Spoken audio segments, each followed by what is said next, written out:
All right, everybody, welcome back to another episode of Hawk Droppings. I am your host, Hawk. I did want to apologize quickly. I'm a little behind on podcast episodes this week. I ended up being without internet or cable or Wi-Fi service for about 2.5 days, from Sunday night until overnight last night. I'm recording this on Wednesday, October 23rd. Which really jacked up my schedule on these episodes. But so apologize for that. Couldn't really record them anyplace else. And so that just created some unexpected difficulties. But anyway, hope everybody's doing well. We are going to talk about a couple of things today. We're going to talk about some of the expectations for how Republicans are going to respond to this election, some things that are happening that have already been put in place, and some current things in the news about Republican shenanigans regarding elections, past and present. But we're going to start out today talking about the Democratic candidate for Senate in the state of Florida, Debbie Mucarsel-Powell. About a month ago, my brother and I got pretty excited when her folks contacted us because she wanted to be a guest on the podcast, which super exciting for me. And that would have been absolutely amazing. But, you know, they were contacting us. It was like 6 weeks out from the election. And I was like, I think she's probably pretty busy. We had that interview set up for last Thursday to take place, and she had to cancel at the last minute because the balance in the Senate, who controls the Senate, is going to come down to her race against Florida incumbent Rick Scott, who is an evil human being. And it's going to come down to the race between Colin Allred and Ted Cruz in the state of Texas. Fortunately for Democrats, Ted Cruz and Rick Scott are the two most hated men in the United States Senate today. Everybody hates them, both of them. They're doing terribly in the polls, and both Debbie Mucarsel-Powell in Florida and Colin Allred in Texas both have a realistic chance of winning these races and beating incumbent Republican sitting United States senators.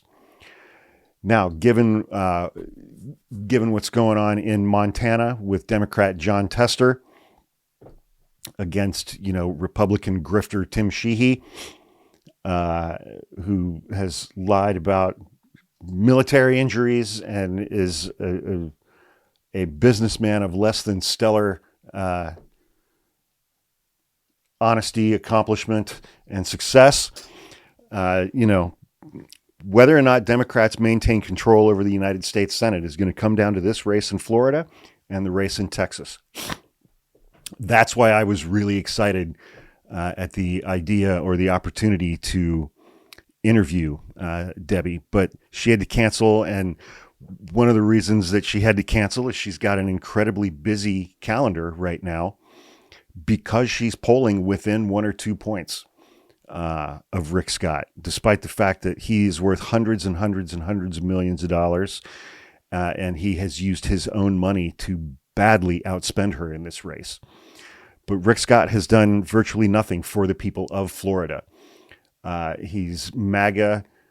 He's picked fights with Mitch McConnell a couple years ago without talking to Mitch McConnell, who's the leader of the Republicans in the Senate.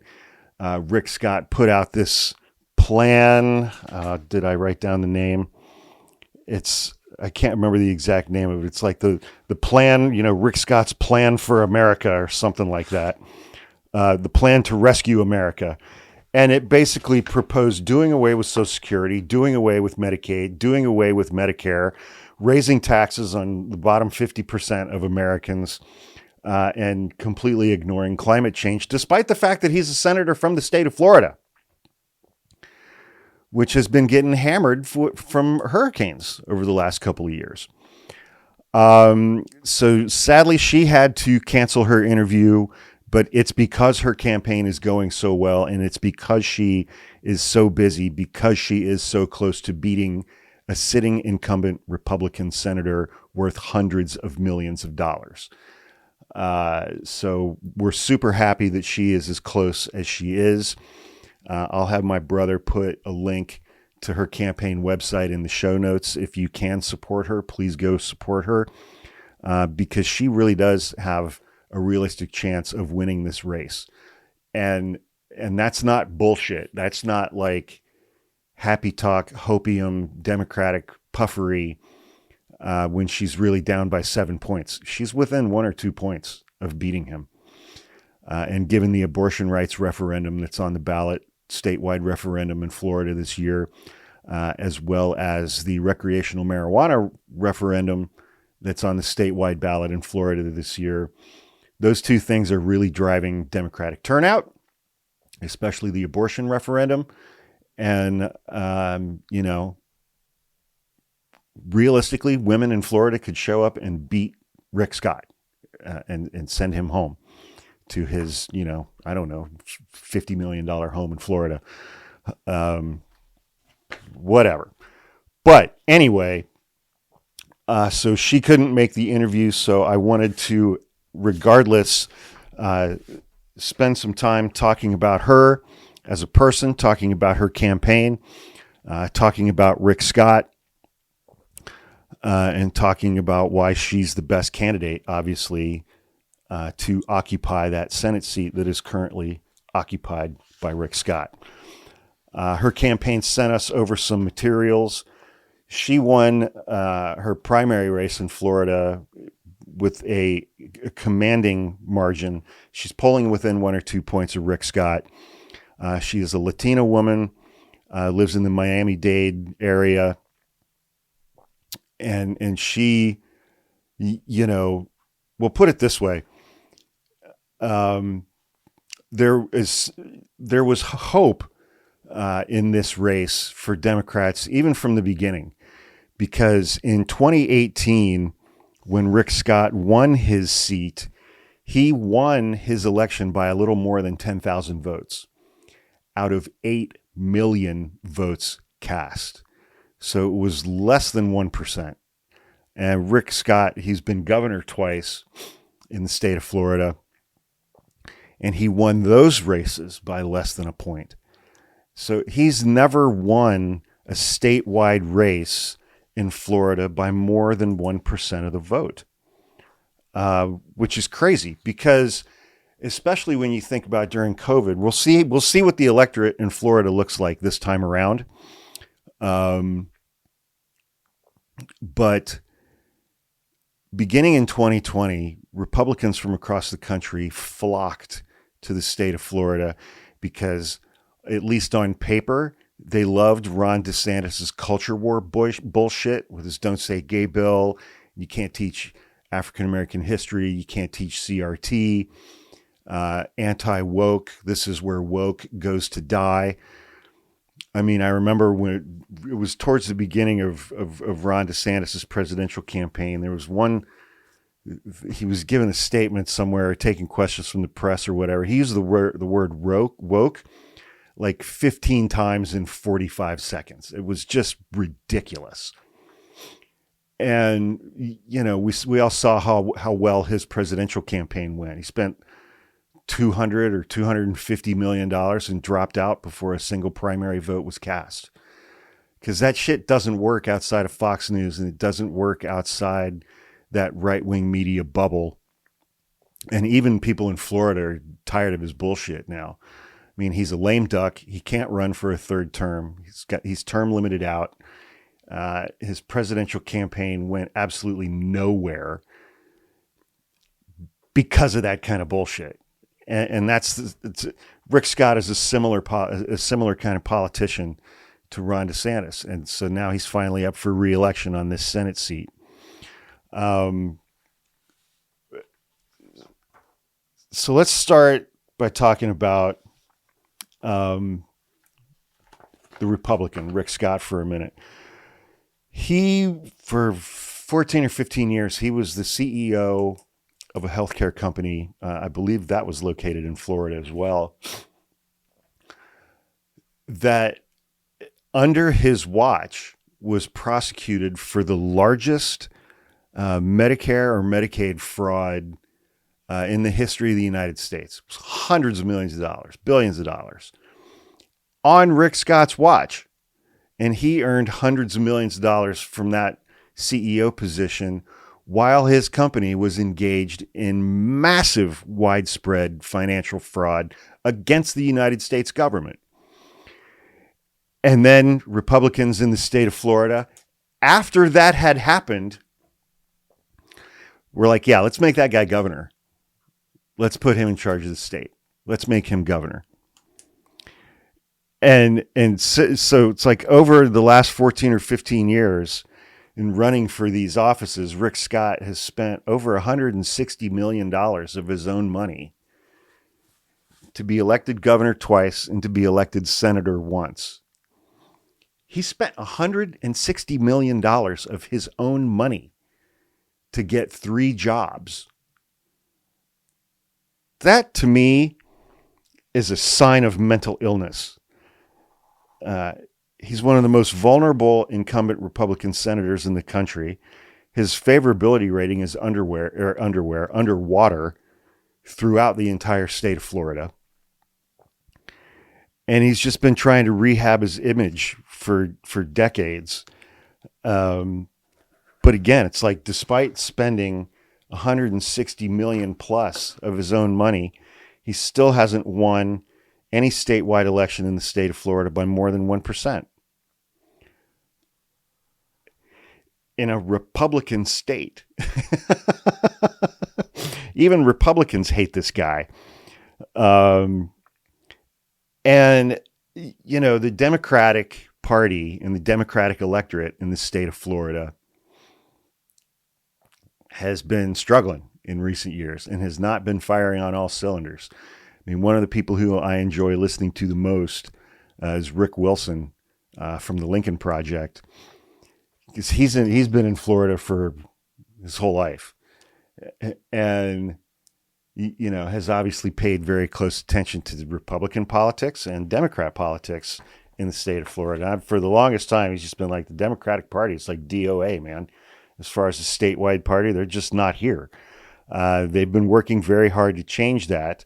And so this election marks the first time that Rick Scott is running in a statewide election against a re-energized Democratic Party in the state of Florida, and obviously a highly energized candidate as well in Debbie Mucarsel-Powell. And a couple of things. Well, let me finish up with this chode. I mean, his plan to rescue America would end Social Security and Medicare, raise taxes on the entirety of the middle class. He's in favor of Florida's 6-week abortion ban that Ron DeSantis signed into law after midnight behind closed doors, which doesn't really have actual exceptions for rape, incest, or the life of the mother.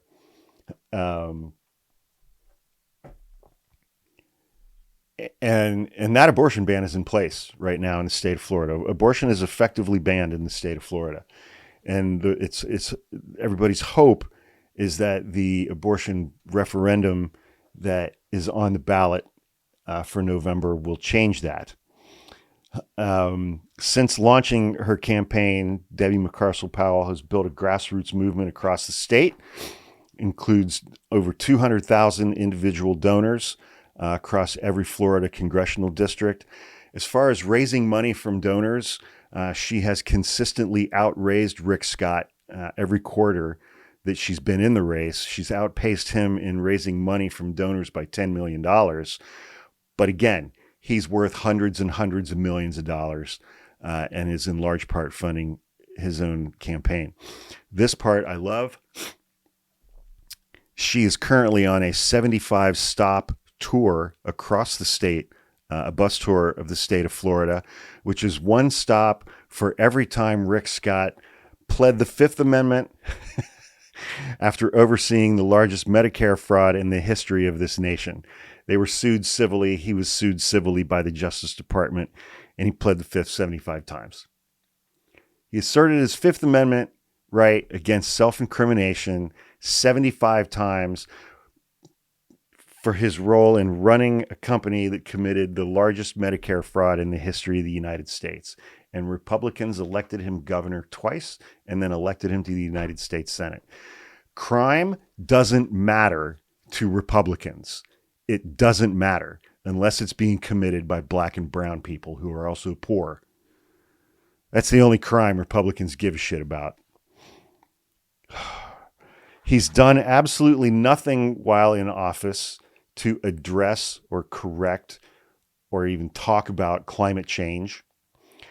During his 2 terms when he was governor, he outlawed the phrase climate change from being spoken in any state office or being used in any state document. He banned the 2-word phrase climate change. It's amazing. I mean, but one of the things that we've been seeing in this election cycle is an incredible amount of enthusiasm from Democrats across the state, including in the normally Trump-heavy enclave, the retirement village called The Villages, retirement community called The Villages. There's been tremendous enthusiasm for Kamala Harris and Tim Walz and Debbie Mucarsel-Powell within the Villages. They've been having golf cart parades with over 1,000 golf carts in them. And you never saw that prior to this election cycle. It was everything, always Trump, all the time inside the Villages. And seeing this level of blue Democrat enthusiasm within the Villages, if that's indicative of the rest of the state, then I feel good about Democrats' chances in Florida this time around.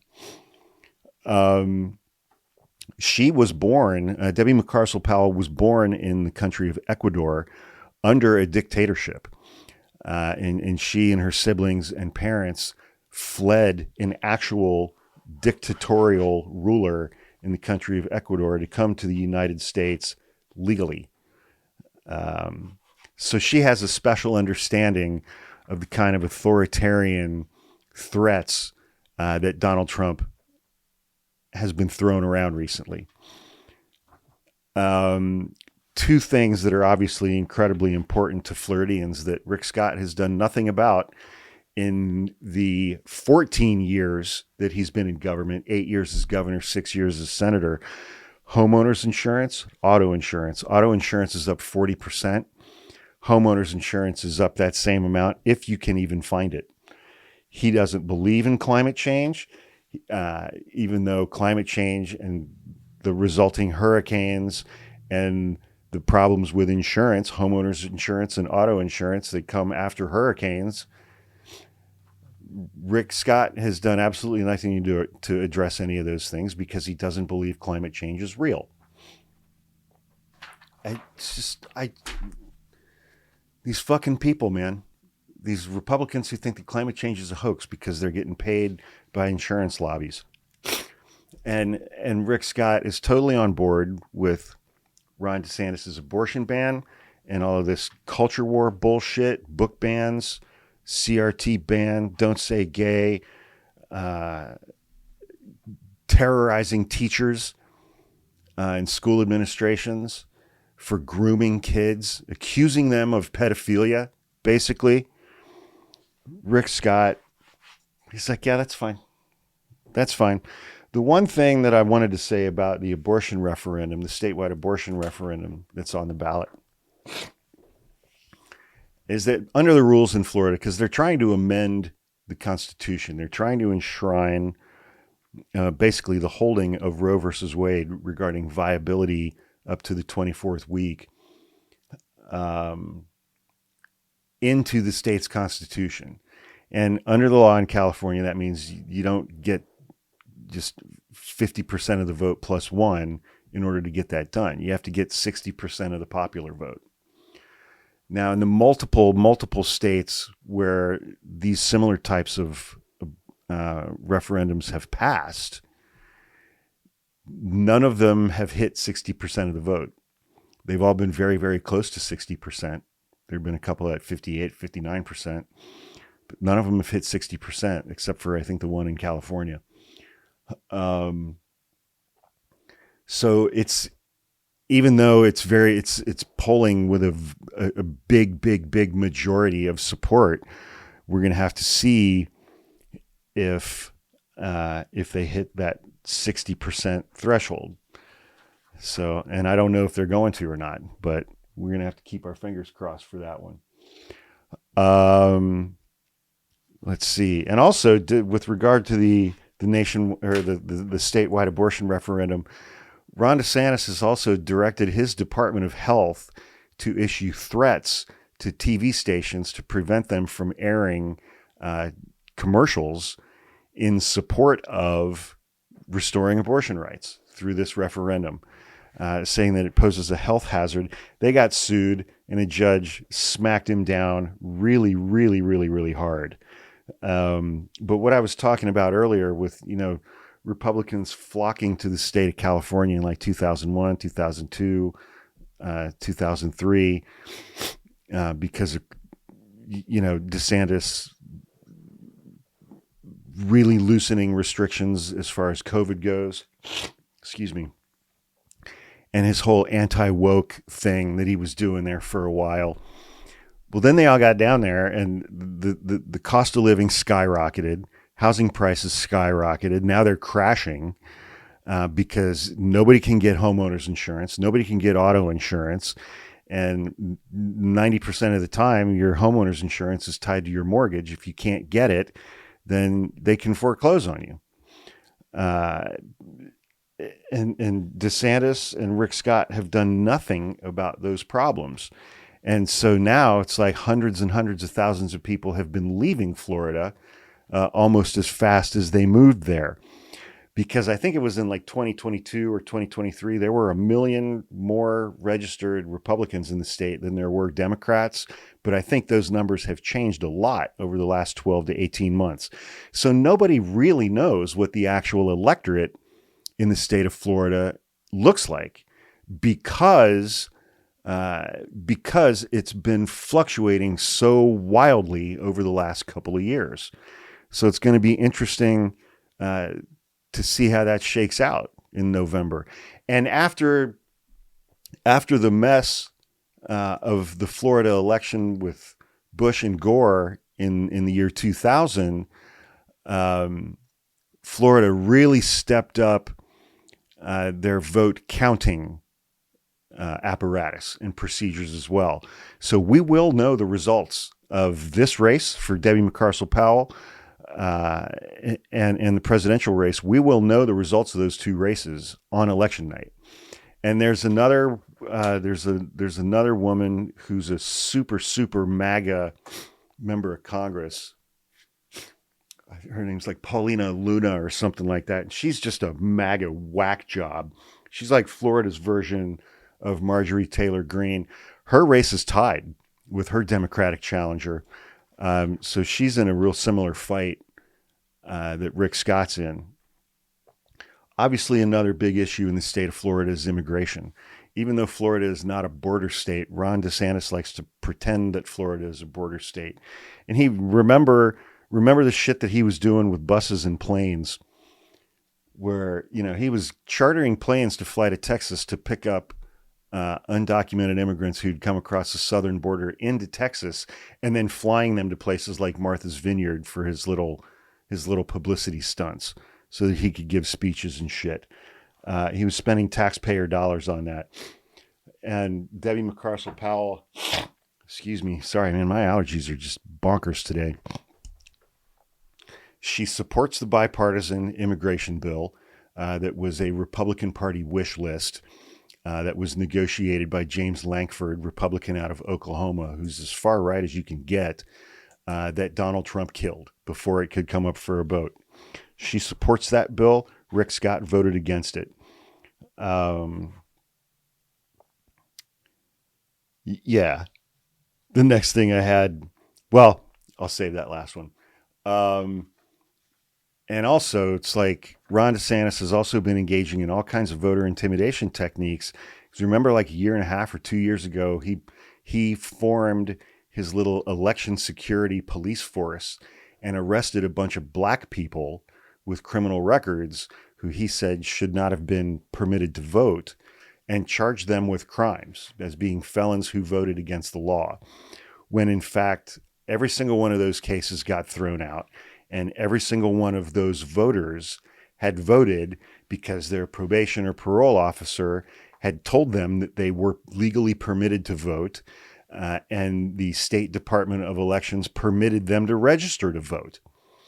And so that was not just a MAGA publicity stunt on Ron DeSantis' part, but also an explicitly racist MAGA election publicity stunt. And Rick Scott is hand in hand on that shit with Ron DeSantis. They're two peas in a pod, and they're disgusting. So to close out this portion of the broadcast, I'll just remind everybody that balance of the Senate comes down to Florida and Texas, and Debbie Mucarsel-Powell, and whether or not she can beat Rick Scott, as well as Colin Allred in Texas, and whether or not he can beat Ted Cruz. And fortunately, everybody hates Rick Scott and Ted Cruz. Everybody hates them.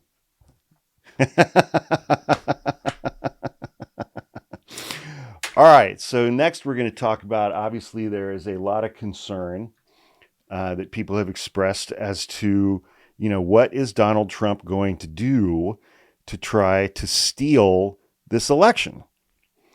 And again, I'm going to talk more about this at length in another episode, because there have been a couple of articles that have come out that I think I want to address. But three things that I wanted to mention. In 2020, Donald Trump was the sitting president of the United States. He was in control of the entire executive branch of the federal government. He is not in that position in 2024. He's just a private citizen. He holds no office. He has no ability to issue pardons. He has no ability to order anyone in the executive branch to do anything.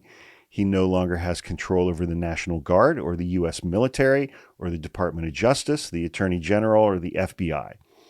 He doesn't have any of those levels of executive branch power available to him this time around, and will not have the opportunity to do any of those kinds of shenanigans that he pulled last time.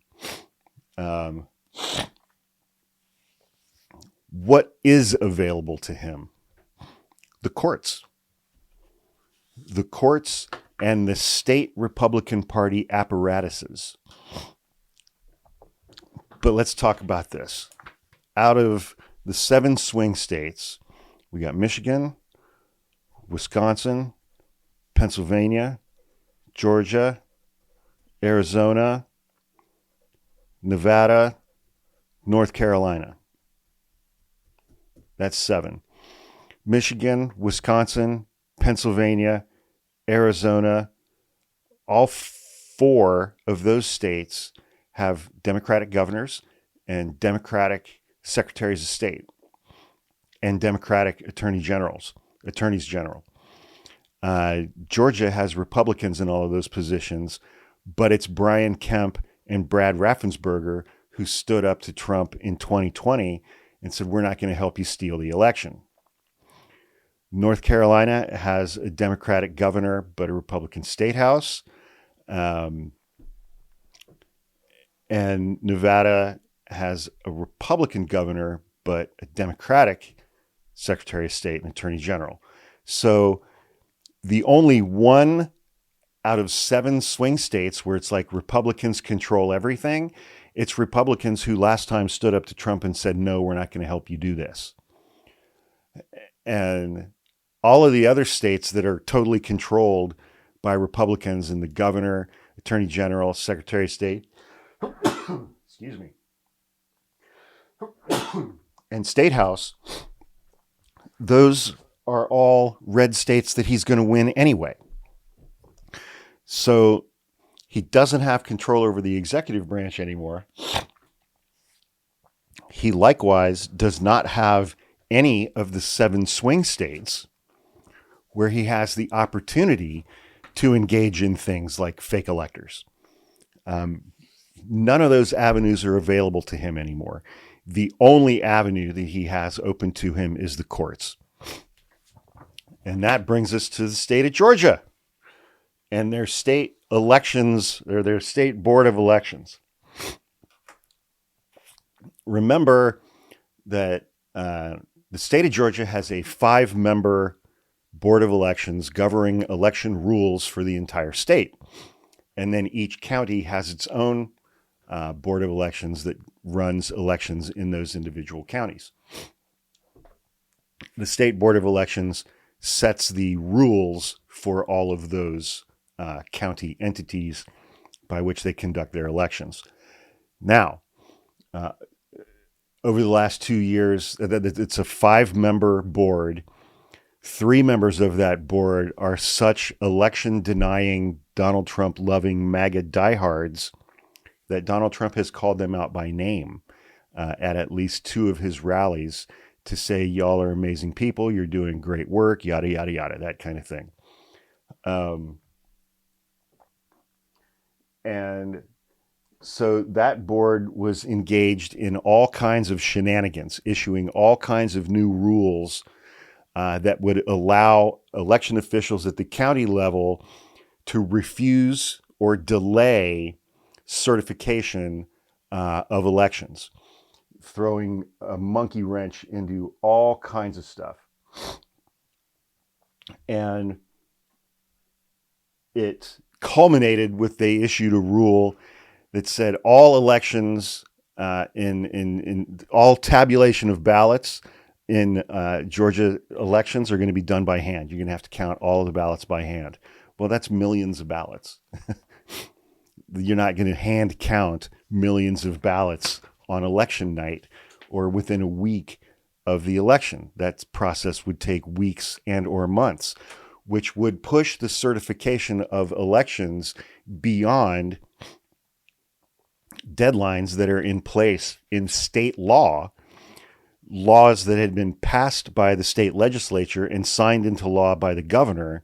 This 5-member board of unelected people was putting in place rules that would push certification of elections in Georgia, specifically the presidential election, beyond those certification deadlines that were set by state law, which would also go beyond the deadline for state electors to meet relative to the presidential race and certify their electoral votes. And recently, a county judge was like, no, you don't get to do any of this shit, and threw all of it out, including the hand count requirement. Threw it all out. Said, you guys don't get to do any of this crap. You're going to abide by state law and these other deadlines. And all of these rules that you're putting in place are going to subvert that, so you don't get to have these things. That within the last week or so, Republicans appealed that to the Georgia State Supreme Court, which in an expedited manner was like, yeah, no, you didn't get to have this. We're not putting all these rules back in place. You guys are trying to subvert the will of the voters. You're trying to silence voters. You're trying to give these unelected officials the ability to throw people's votes out, and we're not having it. So that's good news. These losses are viewed to be widely damaging to Republicans because Republicans can only win by cheating. And so far, the county courts and the state Supreme Court in the state of Georgia have come down on the side of democracy, which is great. Then there's a case out of Arizona. Again, excuse me, God, allergies are just bonkers. Cochise County. There was a guy in Cochise County. He was some like county commissioner or something. His name was like Coy Griffin or something. He founded or is a leader of the Cowboys for Trump. He was at the Capitol on January 6th. He was part of that whole deal. He was prosecuted for that. And in that same county where he is from, there were 2 county supervisors, Republicans, who refused to certify the results of the 2022 election in that county.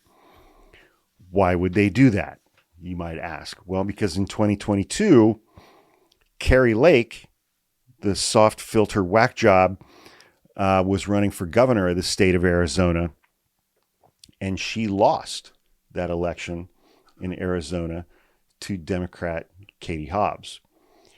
And even though Kari Lake won Cochise County, there were 2 out of 3 members of the Board of County Supervisors, the 2 MAGA chuds, one of whom is named Peggy Judd. We'll just call her Peggy Chud. Peggy Chud, along with a guy, they don't give me the other guy's name, Tom Crosby. Tom Crosby. Well, we'll call him Tom Chud. Tom Chud and Peggy Chud both refused to certify the election results for their county based on unsubstantiated allegations of election fraud, voter tampering, blah, blah, blah, blah, blah, whatever. And the Secretary of State sued them, got a judge to order them to certify the election, and then they were indicted for refusing to do their jobs. Peggy Chud last week pled guilty to a misdemeanor in order to avoid a felony conviction, which would prevent her from being able to vote or from owning a gun. Tom Chud's case is still pending. She had to pay... Jesus. My brother may scrap this episode altogether because of the sneezing. They were both ordered to pay $36,000 in legal fees to reimburse the Secretary of State. And she pled guilty to a misdemeanor of refusing to do her job. And let me think. There was one other specific thing. So she's going to be on probation for 90 days, must pay a $500 fine. But by avoiding a felony conviction, she still gets to keep her seat on the Board of Supervisors. Republican officials were under tremendous pressure in the state of Arizona in 2022 to refuse to certify the election results based on unsubstantiated fraud claims that were spread by elected officials and right-wing influencers like Kari Lake, who got sued by a state official for defamation. She has lost that lawsuit, and they're in the process now of determining how much she's going to have to pay him. He's going to bankrupt her because he got death threats and had to increase security for his family. And now Peggy Chud has also been criminally convicted for refusing to certify the electoral results in Cochise County. So there are safeguards in place through the courts. Donald Trump thinks he's going to go to the courts and somehow get this election overturned if he loses. That's not going to happen. It's simply not going to happen. You're not going to find judges who are going to be willing to disenfranchise 1, 2, 3, or 4 million voters or 10 million voters in any given state based on Donald Trump's bullshit claims that the election was stolen from him. It's not going to happen. Donald Trump is not going to be able to steal this election. He's not going to be able to overturn these election results. I'm going to wrap up this episode, and I'm going to go take some allergy medication. Thank you, everyone, for subscribing. Thanks for sticking around during the 3 days that I was without Wi-Fi, internet, or cable. We're getting caught up now. And thanks, everybody, for listening. Thanks, everyone, for subscribing. I'll talk to you soon. I think everything's going to be okay. I really do. I'll talk to you guys soon.